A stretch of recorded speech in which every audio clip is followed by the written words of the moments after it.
नमस्कार छात्रों, मैं हूं प्राध्यापक अशोक सिंह, रिजवी महाविद्यालय से। आज के इस वीडियो में आप सभी लोगों का स्वागत है। आज हम 12वीं कक्षा की हिंदी युवक भारती के 5वें अध्याय का अ भाग गुरु बाणी पढ़ेंगे, जिसके कवि हैं गुरु नानक जी। 5वां अध्याय गुरु बाणी, जिसके कवि हैं गुरु नानक जी। गुरु नानक जी सिखों के गुरु हैं। उन्होंने सिख पंथ की स्थापना की थी। यहाँ पर देखिए, कविता का नाम ही है गुरु बाणी, मतलब गुरु की वाणी। गुरु की वाणी कैसी होती है? सीख देने वाली, नीतिपरक होती हैं, जिसमें संदेश छिपा होता है मानव के लिए। तो सबसे पहले हम लोग आगे बढ़ते हैं, गुरु नानक जी का परिचय प्राप्त करेंगे। यदि हम गुरु नानक जी का नाम लें और हिंदी साहित्य के संबंध से देखें तो गुरु नानक जी का समय भक्ति काल के अंतर्गत आता है और ये निर्गुण धारा की ज्ञानश्रेयी शाखा से संबंध रखते हैं। ऐसा माना जाता है इनकी रचना के बारे में कि भक्ति भाव से पूर्ण होकर के गुरु नानक जी जो भजन गाते थे उनका संग्रह ही ग्रंथ साहिब में किया गया है। सबसे पहले इनका हम जीवन परिचय पढ़ते हैं, जो पाठ्य पुस्तक में दिया गया है। गुरु नानक जी का जन्म 15 अप्रैल 1469 को रावी नदी के किनारे तलवंडी नामक ग्राम में हुआ। देखिए, तलवंडी नामक ग्राम, ग्राम का अर्थ होता है गांव। तलवंडी नाम के गांव में इनका जन्म हुआ। ये वही तलवंडी है जहां पर गुरु नानक जी का जन्म हुआ और इनके नाम के कारण, नानक इनका नाम है, उसके कारण तलवंडी का नाम कालांतर में बदल करके ननकाना पड़ गया। बचपन से ही आपका झुकाव आध्यात्मिक चिंतन और सत्संग की ओर रहा। आपके व्यक्तित्व में दार्शनिक, योगी, गृहस्थ, धर्म सुधारक, समाज सुधारक और कवि के गुण पाए जाते हैं। आप सर्वेश्वरवादी हैं। सर्वेश्वरवादी, सभी ईश्वर को सम्मान देने वाले, सभी ईश्वर को मानने वाले और सभी धर्मों वर्गों को समान दृष्टि से देखते हैं। मतलब ये कि किसी भी धर्म वर्ग के साथ किसी भी तरह का भेदभाव नहीं करते, बराबर सम्मान देते हैं। आपने विश्व बंधुत्व के विचार की पुष्टि की है।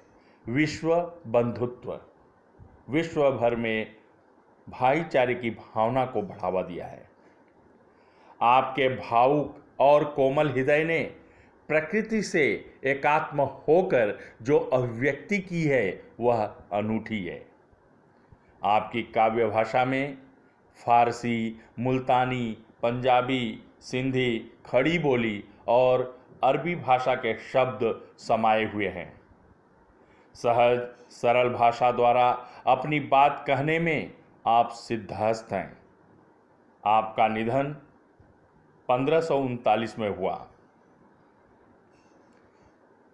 गुरु नानक जी की प्रमुख कृतियाँ: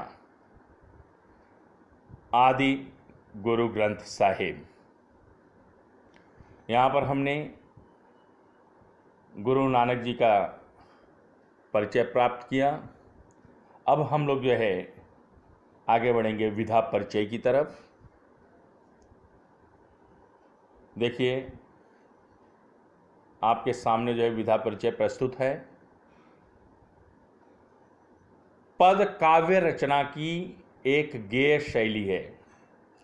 गेय शैली जिसे गाया जा सके। इसके विकास का मूल स्रोत, मूल जरिया लोकगीतों की परंपरा ही माना जा सकता है।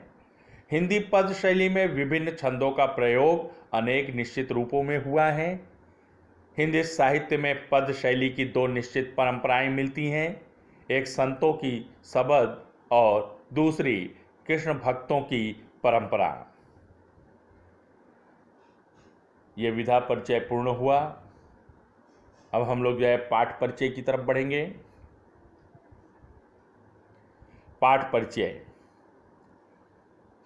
प्रस्तुत दोहों तथा पदों में गुरु नानक ने गुरु की महिमा, कर्म की महानता, सच्ची शिक्षा आदि विषयों पर अपने विचार व्यक्त किए हैं। मनुष्य के जीवन को उदात्त और चरित्रवान बनाने में गुरु का मार्गदर्शन, मनुष्य के उत्तम कार्य और सच्ची शिक्षा का बहुत बड़ा योगदान रहता है। गुरु द्वारा दिया जाने वाला ज्ञान ही शिष्य की सबसे बड़ी पूंजी है। संसार मनुष्य की जाति का नहीं, अपितु उसके उत्तम कर्मों का सम्मान करता है।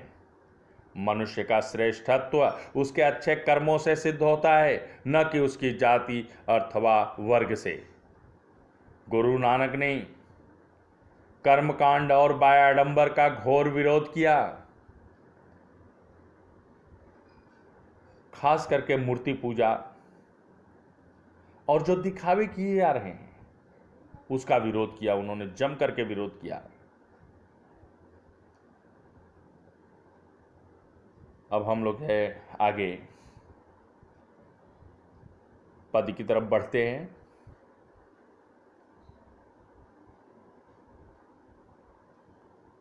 सामने देखिए, पहला पद्य प्रस्तुत है।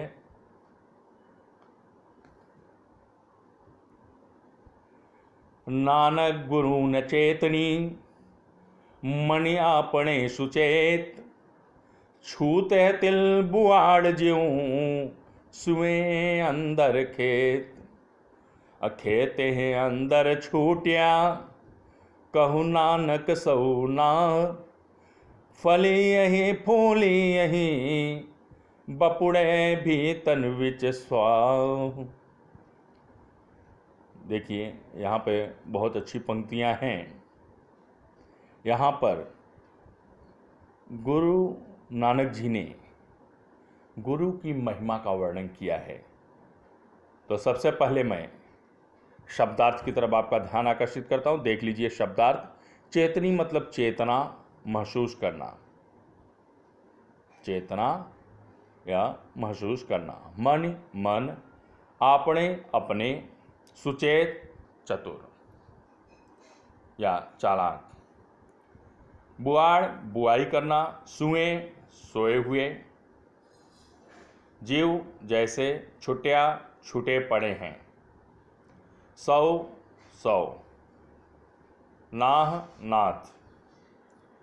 बपुड़े, विचारे। तन, शरीर। स्वाह, राख। यहाँ पर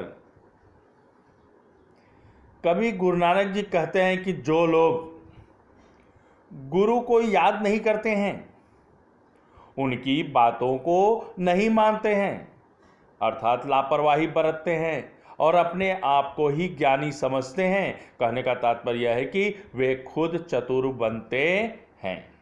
देखिए, नानक गुरु न चेतनी, मणि आपणे सुचेत। वो गुरु नानक जी कहते हैं कि गुरु की बात को नहीं मानते, उसे नज़रअंदाज कर देते हैं, अपने आप को ही बहुत समझदार मानते हैं, अपने आप को ही बहुत ज्ञानी समझने लगते हैं। उनकी स्थिति कैसी होती है? तो कहते हैं छुते तिल बुआड़ ज्यों, सुए अंदर खेत। मतलब ये कि जिस तरह से अनायास उगने वाला तिल जो है झाड़ियों के समान जो है खेत में पड़ा रहता है, अनायास, अपने आप, व्यर्थ में। उसे प्रयोजन से, किसी उद्देश्य से किसी ने बोया नहीं है और उसका कोई मालिक नहीं बनता। तो क्या कर रहे हैं? खेते अंदर छूटिया कहूँ नानक सौना, वो ऐसे ही पड़ा हुआ है, व्यर्थ में पड़ा हुआ है, उसका कोई जो है मालिक नहीं है, कोई उसका रखवाला नहीं है, कोई उसका नाथ नहीं है। और ऐसे लोगों का साथ जो है ईश्वर भी छोड़ देते हैं। तो क्या कहते हैं कि ये दिखने में तो वैसे ही फलता फूलता फसल की तरह ही उगता हुआ दिखाई देता है, लेकिन उसके अंदर झांक करके देखें तो गंदगी और मैल के सिवा कुछ नहीं दिखाई देता। वैसे ही खेत में जली हालत में पड़े तिल की स्थिति है, वास्तविक मालिक के बिना कुछ और ही हो जाती है। ऐसे में दीन दुखी लाचार जले तिलों के 100 खशम अर्थात 100 मालिक बनते हैं। देखिए आप दिया गया, कहु नानक 100 नाह, नाह मतलब नाथ और 100 मतलब 100, कि खेते अंदर छोटिया कहु नानक 100 नाथ, कि खेत के अंदर जो छूटे हुए ऐसे ही पड़े हुए हैं तिल, उनके जो है 100 नाथ 100 मालिक बन जाते हैं, कि कोई भी आता है उसे जो है लेकर चला जाता है।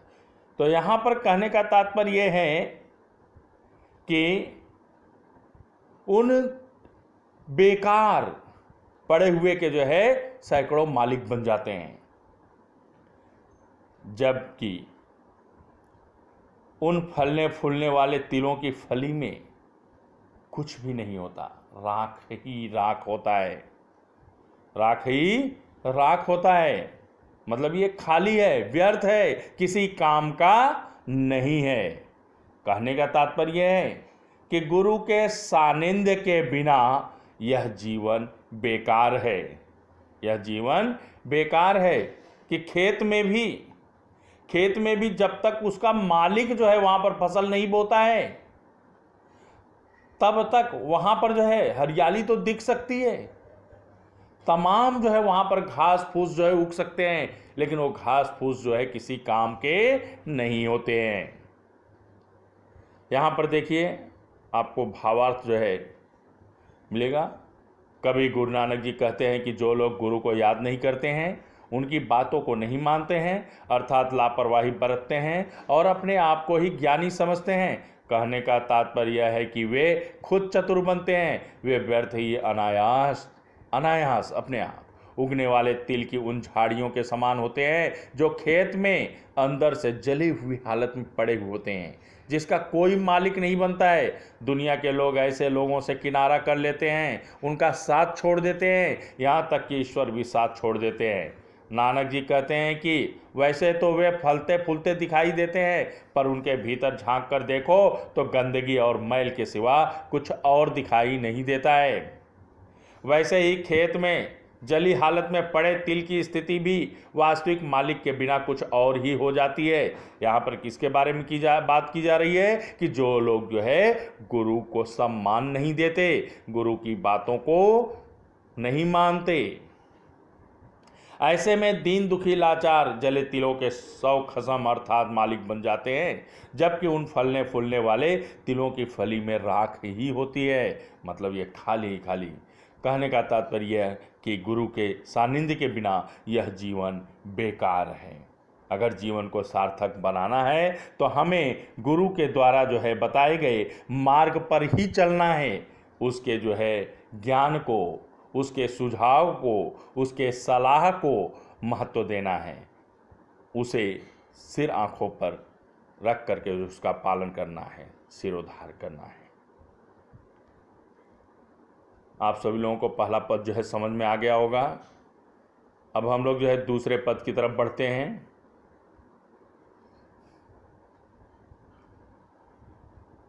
देखिए यहाँ पर जो है आपको स्क्रीन पर दिखाई दे रहा होगा, पहला शब्द पाठ्यपुस्तक में जली दिया हुआ है, जाली, और तीसरी लाइन में जो भाव लिखा हुआ है वहाँ पर टेक्स्ट बुक में पाठ्यपुस्तक के अंदर भाई कहा गया है, भाई, जबकि यहाँ पर जो है थोड़ा सा सुधार की गुंजाइश है।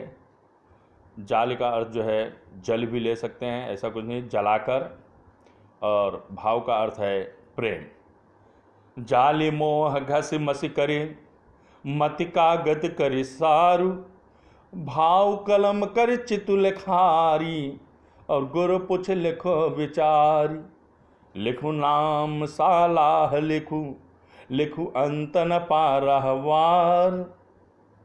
देखिए यहाँ पर जाली का अर्थ जो है जलाकर, घस मतलब जो है घिस कर, मसी का अर्थ है स्याही, सारू का अर्थ है बढ़िया श्रेष्ठ, भाव प्रेम, भाव पूछी पूछकर, पारावार आर पार सीमा, जिसका कोई जो है और छोर न हो। मोह का अर्थ है माया, मति का अर्थ है बुद्धि या विचार। अब देखिए यहाँ पर जो है कवि क्या कह रहे हैं। कवि कह रहे हैं, गुरु नानक जी कहते हैं कि हे भाई, मोह या माया को जलाकर उसे घिस करके स्याही बना लो, बुद्धि या अक्ल को श्रेष्ठ कागज बना लो, सबसे उत्तम कागज बना लो, और प्रेम भाव की कलम, भाव कलम करी, प्रेम भाव को कलम बना लो, और अपने चित्त को, चित्तु लेखारी, अपने चित्त को, अपने मन को जो है लेखक बना लो, और लिखने का काम शुरू कर दो। कैसे? गुरु पूछ लिखो विचारी, गुरु से पूछ करके विचार पूर्वक जो है लिखिए। क्या लिखने के लिए कह रहे हैं? लिखो नाम सालाह लिखो। क्या लिखने के लिए कह रहे हैं? ईश्वर का नाम, स्तुति, उनका गुणगान, मतलब ये कि प्रभु का नाम लिखो, ईश्वर का नाम लिखो, उनका गुणगान लिखो, उनकी स्तुति लिखो, और लिखो अंत न पारावार, और अंत में ये भी लिखो कि अंत में ये भी लिखो कि ईश्वर का कोई और छोर नहीं है, कोई अंत नहीं है, कोई सीमा नहीं है, उनका कोई पारावार नहीं है, वो सर्वत्र व्याप्त हैं, सर्वव्यापी हैं, सर्वत्र हैं। देखिए भावार्थ, हे भाई, मोह या माया को जलाकर उसे घिसकर स्याही बना लो, बुद्धि या अक्ल को श्रेष्ठ सुंदर कागज बना लो, प्रेम भाव की कलम बनाओ, और चित्त को लेखक बनाओ। फिर गुरु से पूछकर अर्थात शिक्षा लेकर या कृपा दृष्टि प्राप्त करके सोच विचार कर ईश्वर के नाम की स्तुति लिखो, प्रभु का गुणगान व विचार लिखो। यह भी लिखो कि उस प्रभु का न कोई अंत है और न कोई सीमा है, वह तो अनंत है, पारावार, सर्वत्र, सर्वव्यापी।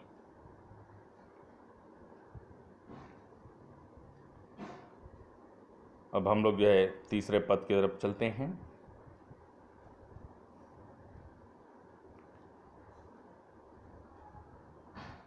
मन रे अहिने से हरिगुण सारी, जिन खिनु पल नाम न बिसरे, तेजन बिरले संसार। ज्योति ज्योति मिलाइए, असुरत है सुते संजोग, और हिंसा में गत गए, और नाही सहसा सोग। गुरु मुख जिसु हरि मन बसे, अतिसु में ले गुरु संजोग।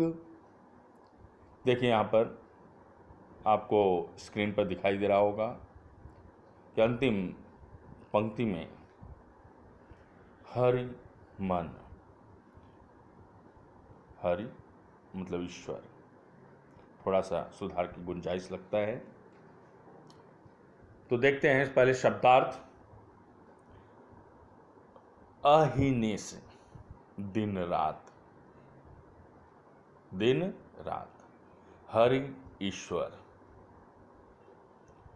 सारे स्मरण याद करना,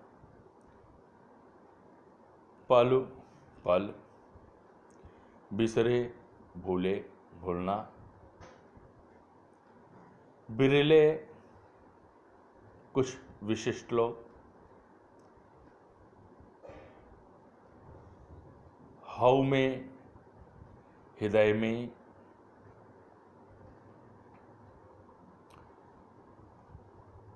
चलिए हम लोग आगे बढ़ते हैं इसके भावार्थ की तरफ। सोगु का अर्थ होता है सोगु, समझदार। तो कवि कहते हैं, कवि गुरु नानक जी कहते हैं, मन रे अहने से हर गुण सारे। हे मन, तो दिन रात भगवान अर्थात परमात्मा के गुणों का स्मरण कर, उसे याद करता रह। जिन खिन पलु नाम न बिसरे, ते जन विरले संसारी। ऐसा मनुष्य जिसे पल भर के लिए भी जो है ईश्वर का नाम न बिसरता हो, जो नाम न भूलता हो, ऐसा मनुष्य संसार में बहुत ही कम ही होंगे, बिरले ही होते होंगे। संसार में ऐसे लोग बहुत ही कम या बिरले ही होते होंगे जिन्हें एक क्षण के लिए भी प्रभु का नाम नहीं भूलता होगा। फिर क्या कहते हैं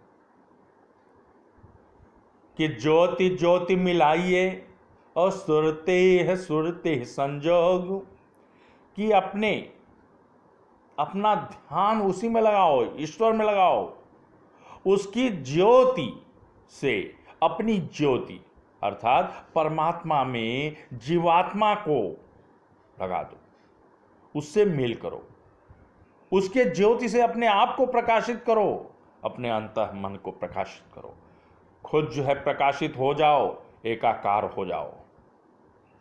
सुरते सुरती संजोग, ज्योति से ज्योति मिलाने के लिए और सूरत से सूरत मिलाने के लिए, अर्थात जो है तन मन से एक हो जाओ, एकाकार होने के लिए कह रहे हैं। अपनी सूरतें का मेल कर देने से बदलाव होगा। कैसा? जब आप पूरी तरह से रम जाओगे, लीन हो जाओगे। हिंसा हऊ में गत गई, ना ही सहसा भोग। कहते क्या है कि उसमें पूरी तरह से लीन हो जाने से, अपना लेने से हृदय में से हिंसा दूर हो जाती है। फिर हिंसा का भाव नहीं रह जाता, क्योंकि जो भगवत भक्ति में डूब जाता है, भगवान से प्रेम करने लगता है, फिर उसके मन में, उसके हृदय में दूसरे विकार, हिंसा जैसी भावनाएं, कठोरता या अहंकार नहीं रह जाता है। वो सब जो है दूर हो जाता है।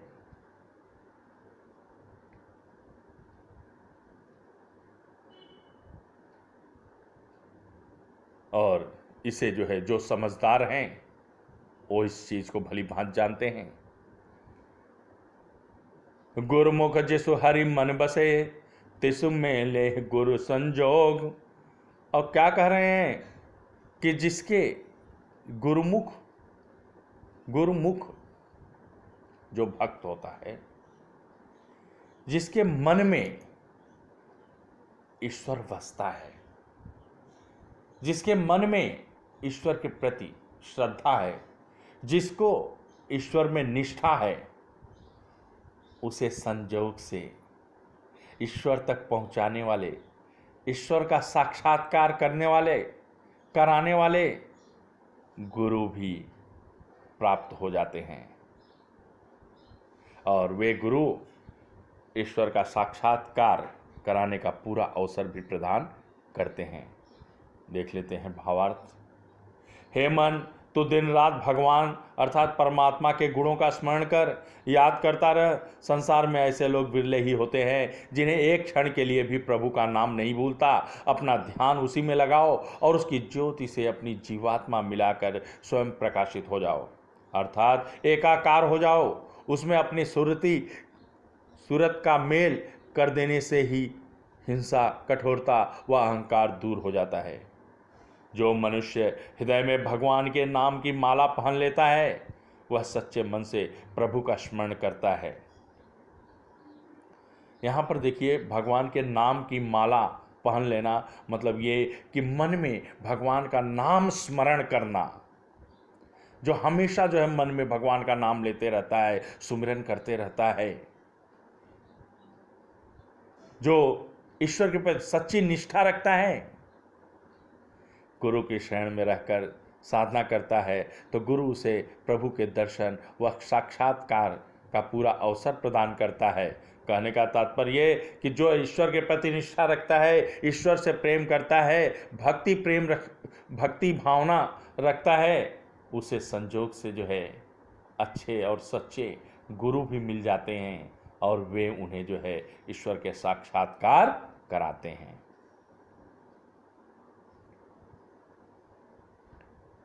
हम चौथे पद की तरफ बढ़ते हैं।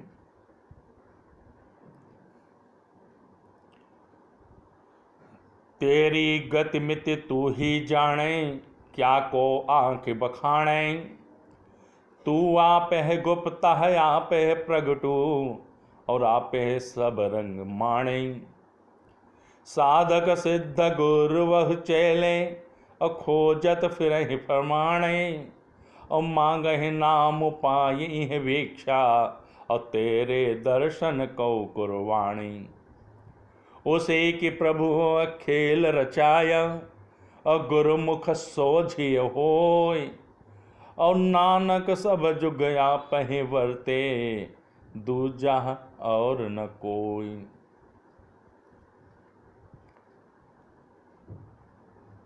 तेरी गतिमति तू ही जाने, क्या को आंख बखाने। सबसे पहले हम शब्दार्थ देख लेते हैं। बखाने का अर्थ है बड़ाई करना,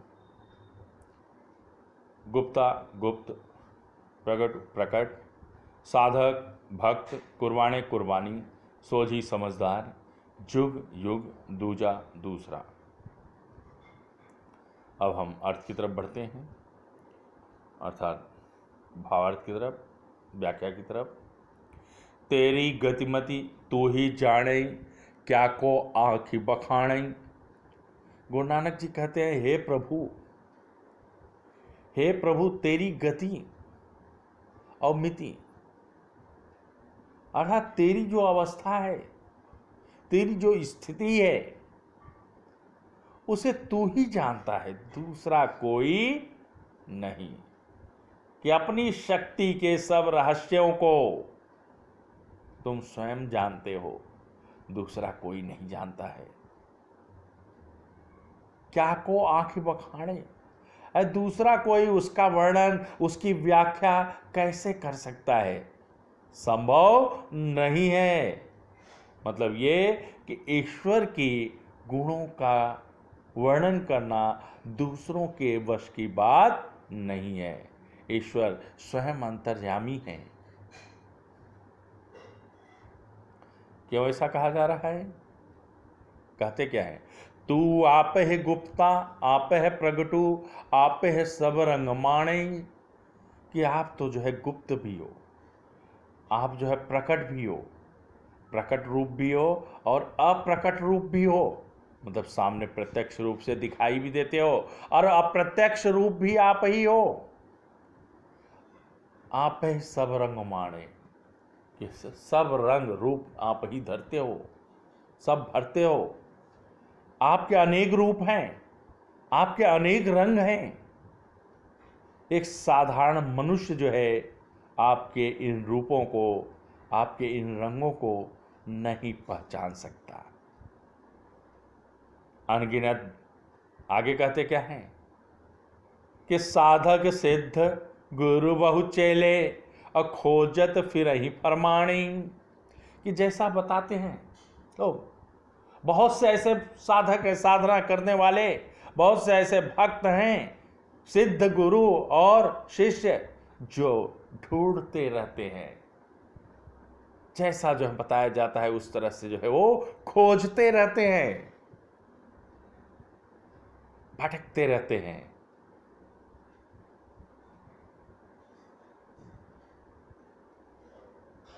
पर दर्शन इतने आसानी से नहीं होता है।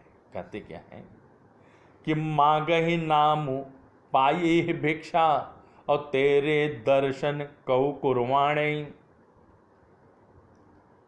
ढूंढने के लिए तो बहुत से लोग ढूंढ रहे हैं, साधक हैं, सिद्ध गुरु, बहुत से चेले, सभी खोज रहे हैं। लेकिन हे प्रभु, जिसने भी नाम लेकर के स्मरण किया और भिक्षा मांगता है,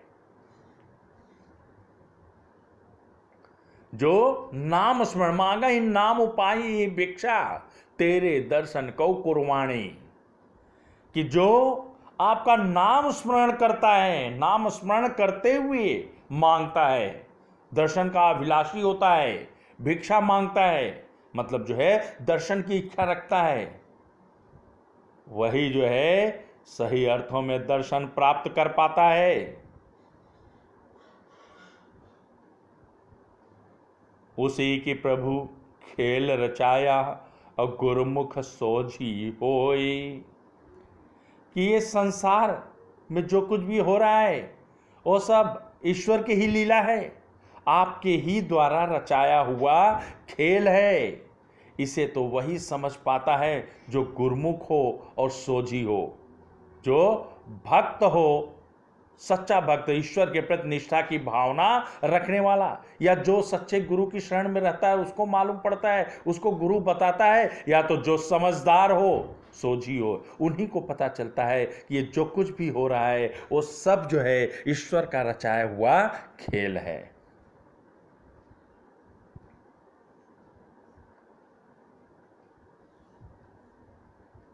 नानक सब जुग आपे वर्ते दूजा है और न कोई। गुरु नानक जी कह रहे हैं कि हे ईश्वर, इस संसार में तुम ही युग युग से रहते आए हो, तुम ही सर्वत्र व्याप्त हो, दूसरा कोई नहीं है, तुम ही विद्यमान रहते हो,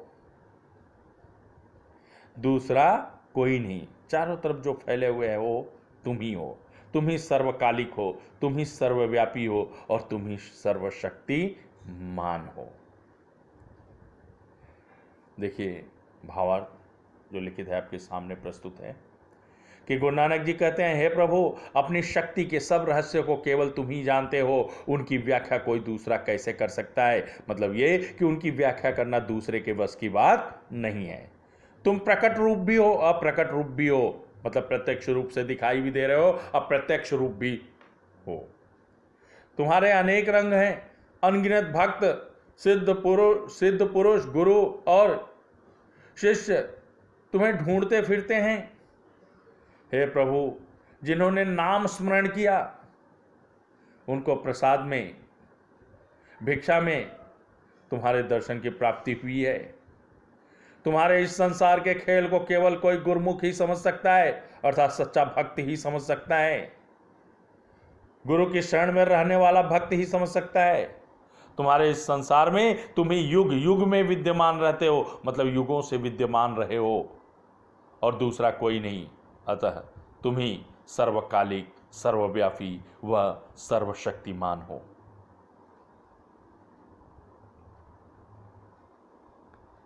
अभी हम लोग जो है अगले पद की तरफ बढ़ते हैं।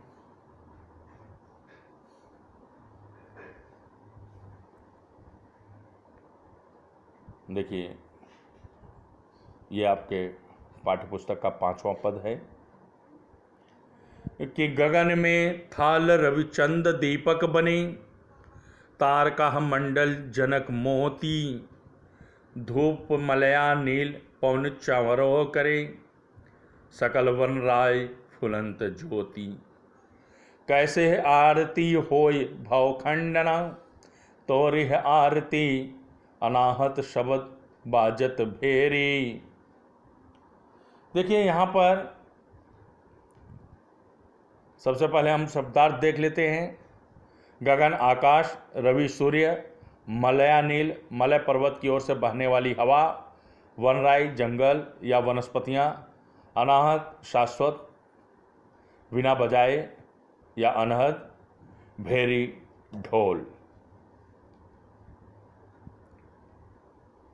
गगन में थाल रविचंद दीपक बने। देखिए, यहाँ पर जो है हमारे कवि महाशय कह रहे हैं कि गगन में थाल है। ये गगन जो है कैसा है? थाल के समान है, थाली के समान। कौन सी थाली? आरती की थाली। रवि चंद, रवि सूर्य, चंद चंद्रमा। रवि और चंद्रमा दीपक बने हुए हैं। ये गगन कैसा है? थाली के समान जो है सजा हुआ है, और इसमें सूर्य और चंद्रमा दीपक बने हुए हैं, अर्थात दीपक के समान जो है वो जल रहे हैं। इतना ही नहीं, तारका मंडल जनक मोती, कि तारा जो मंडल है मोतियों की तरह वो जो है सुशोभित हो रहा है। और क्या कहते हैं कि धूप मलया नील पौन चौरो करे। धूप, जैसे हम जो है आरती करते हैं तो धूप अगरबत्ती जलाते हैं, तो यहाँ पर मलया नील, मलय अनिल, मलय पर्वत की तरफ से जो है बहकर आने वाली जो चंदन की सुगंधित खुशबूदार हवा है, वही धूप की तरह जो है महक रहा है। पवन चौरो करें, और जो वायु है, हवा है, वो जो है चवर कर रहा है, मतलब वो हवा दे रहा है। सकल वन राय फुलंत ज्योति, सकल सभी, वन राय जंगल, पेड़, वनस्पतियां, फुलंत ज्योति फूले हुए हैं। कैसे? जैसे फूल अर्पित किए गए हो, कि पूरा जंगल ही, पूरे जंगल की जो वनस्पतियां हैं वो सभी जो है भेंट किए हुए फूल की तरह जो है सुशोभित हो रहे हैं।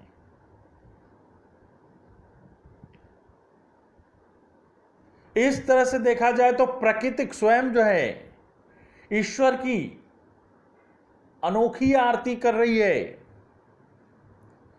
यहां पर प्रकृति स्वयं जो है अनोखी आरती कर रही है, फिर मानव कैसे जो है आरती कर सकता है?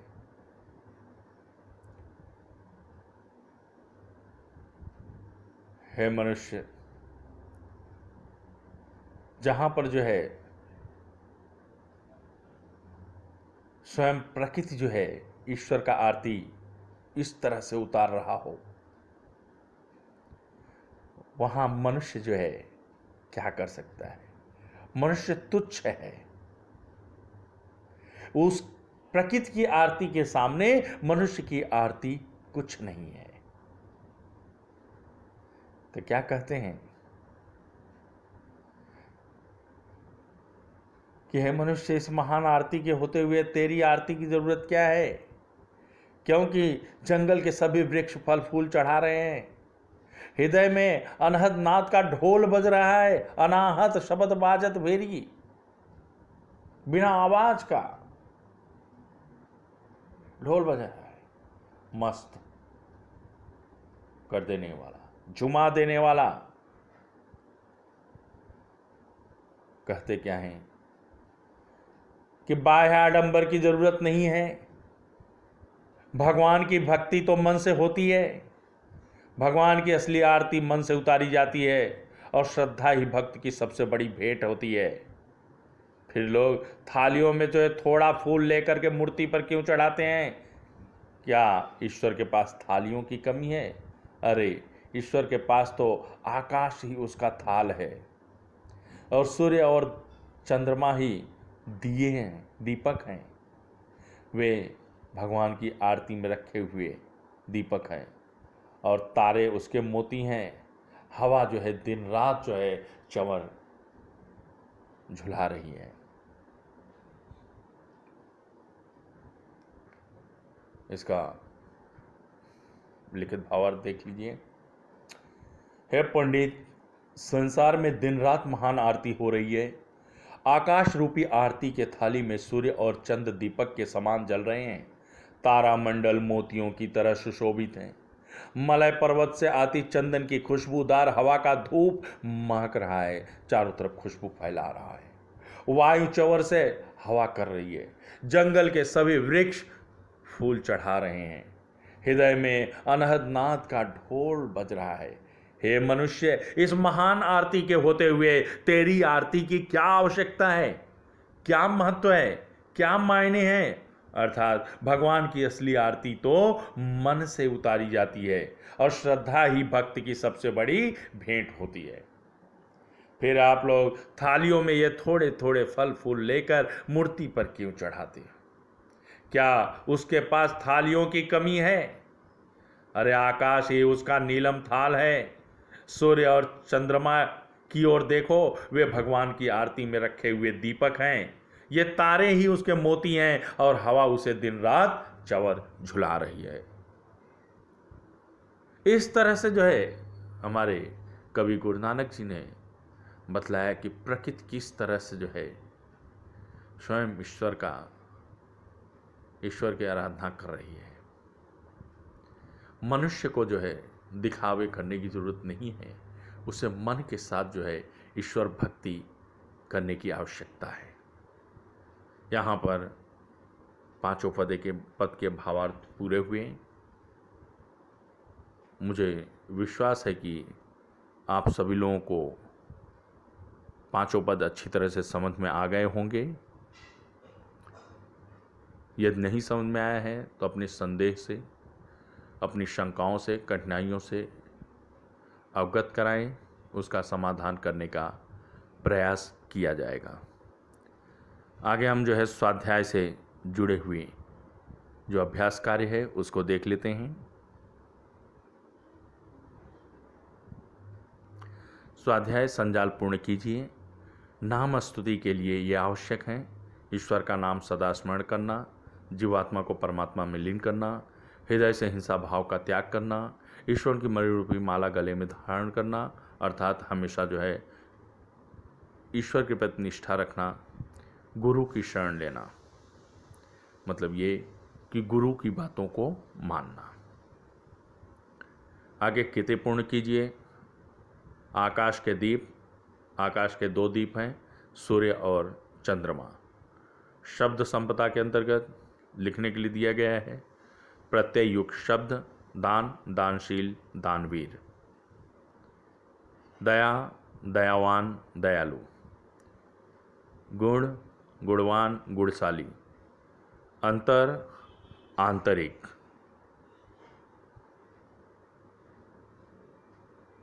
अभिव्यक्ति के लिए गुरु बिनु ज्ञान न होई उक्ति पर अपने विचार लिखिए। गुरु बिनु ज्ञान न होई उक्ति में बतलाया गया है कि गुरु के बिना ज्ञान नहीं होता है, ज्ञान की प्राप्ति नहीं होती है। यह बात बिल्कुल सत्य है, मैं इससे पूरी तरह से सहमत हूँ। गुरु के बिना ज्ञान की प्राप्ति करना संभव नहीं है। मानव जीवन वह संसार मोह, माया और अज्ञानता से भरा हुआ है। चारों तरफ संशय और दुविधा के बादल छाए हुए हैं। गुरु के बिना मनुष्य इस अंधकार में भटकते रहता है। जीवन पथ पर चलते समय गुरु ही हमारा उचित मार्गदर्शन करके सच्चा राह दिखाता है। अज्ञानता के अंधकार व शंकाओं का समाधान करके जीवन लक्ष्य की तरफ अग्रसर करता है। गुरु ही हमें चरित्रवान बनने की शिक्षा देकर हमारा नैतिक उत्थान करता है। गुरु ही हमारे अंतर मन में सामाजिक, धार्मिक, आर्थिक, राष्ट्रीय जीवन व मानवीय मूल्यों का संवर्धन करता है। गुरु ही हमें श्रेष्ठ नागरिक बनाता है, जिससे हम समाज व देश के प्रति अपनी नैतिक जिम्मेदारी को बखूबी समझते हैं और उसका निर्वाह करते हैं। अतः सही मार्ग का अनुसरण करने व जीवन लक्ष्य तक पहुंचने के लिए समय समय पर गुरु का मार्गदर्शन आवश्यक है, अर्थात गुरु के बिना ज्ञान प्राप्त नहीं होता है। कहने का तात्पर्य कि ज्ञान प्राप्त करने के लिए गुरु का होना आवश्यक है। जितने भी विद्वान हुए हैं, धर्म प्रचारक हुए हैं, गुरु हुए हैं, सभी लोगों ने इस बात को, इस तथ्य को स्वीकार किया है कि गुरु बिनु ज्ञान न होई, कि गुरु के बिना जो है ज्ञान नहीं होता है।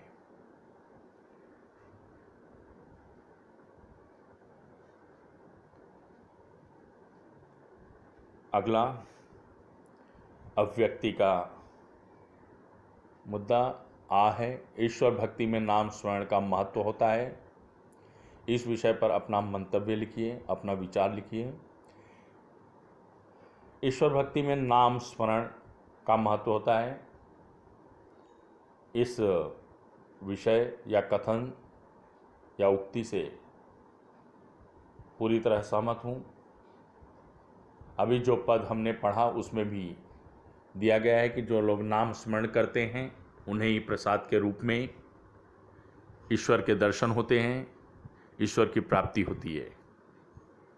कि जो लोग नाम स्मरण मतलब ईश्वर का नाम स्मरण करते हैं, ईश्वर को याद करते हैं, भक्ति करते हैं, उन्हीं को प्रसाद के रूप में ईश्वर के दर्शन प्राप्त होते हैं। ईश्वर भक्ति में नाम स्मरण का विशेष महत्व होता है। दरअसल भक्ति के लिए नाम एक माध्यम बन जाता है और ईश्वर का नाम स्मरण करना आसान, सहज और सुविधाजनक हो जाता है। नाम को सर्वोपरि मानकर एकाग्रचित्त होकर लौ से लौ जोड़ने का प्रयास साधक करता है। नाम स्मरण साधक को ईश्वर के साथ जोड़ने का कार्य करता है। ईश्वर भक्ति के माध्यमों में नाम स्मरण अत्यंत सरल और सहज उपाय है। इसके माध्यम से एक निष्ठ होकर आराध्य देव की आराधना में पूरी तरह से लीन हो जाना ही भक्ति की पराकाष्ठा है। हमारे यहाँ जाप, अखंड कीर्तन या संकीर्तन आदि अनुष्ठान नाम स्मरण का ही पर्याय है। इसमें भी त्याग, सेवा और समर्पण के भाव की आवश्यकता होती है। अर्थात बिना समर्पण के, बिना भक्ति भावना के ईश्वर की प्राप्ति संभव नहीं है। अर्थात ईश्वर प्राप्ति के लिए जो हम ईश्वर भक्ति करते हैं उसमें समर्पण का भाव होना चाहिए, निष्ठा की भावना होनी चाहिए, भक्ति की भावना होनी चाहिए और बेशक नाम स्मरण का जो माध्यम है, जो विधि है, वो बहुत ही आसान और सरल है और ईश्वर भक्ति में इसका बहुत ज़्यादा, बहुत अधिक महत्व भी है।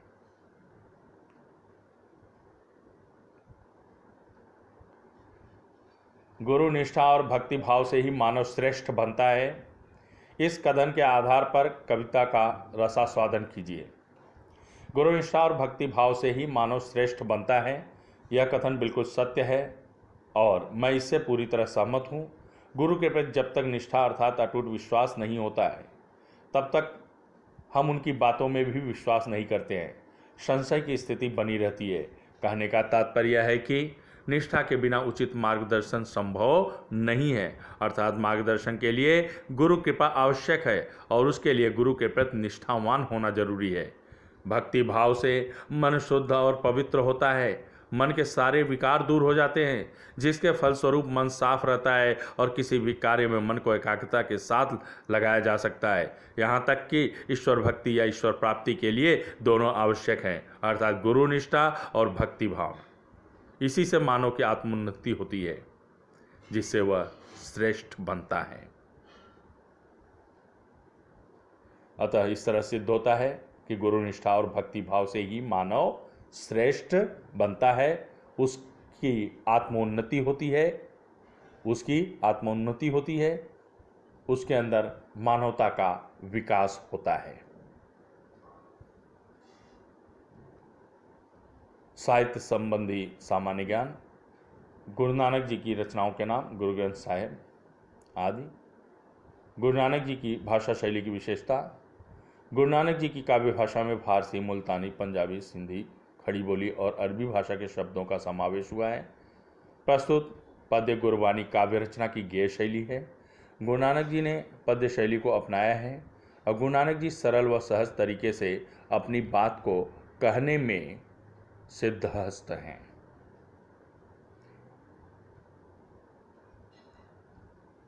जो गुरु ग्रंथ साहिब हैं उसमें भी गुरु नानक जी जो भजन गाते थे उसका ही संकलन किया गया है। और नीचे अभ्यास कार्य के लिए वचन परिवर्तन दिया गया है, जिसे शब्द संपदा वाले वीडियो में शामिल किया गया है। मुझे पूरा विश्वास है कि आप लोगों को गुरुवाणी कविता अच्छी तरह से समझ में आ गई होगी। यदि कुछ संशय है, कठिनाई है, एक बार फिर से वीडियो देखें, आपको समझ में आएगा। पाठ्यपुस्तक को पढ़ने का प्रयास करें। फिर भी नहीं समझ में आता है तो अपनी कठिनाई से मुझे अवगत कराएं। मैं आपकी कठिनाइयों का समाधान करने का भरसक प्रयास करूंगा। आपके साथ मेरी शुभकामनाएं हैं। बहुत बहुत धन्यवाद।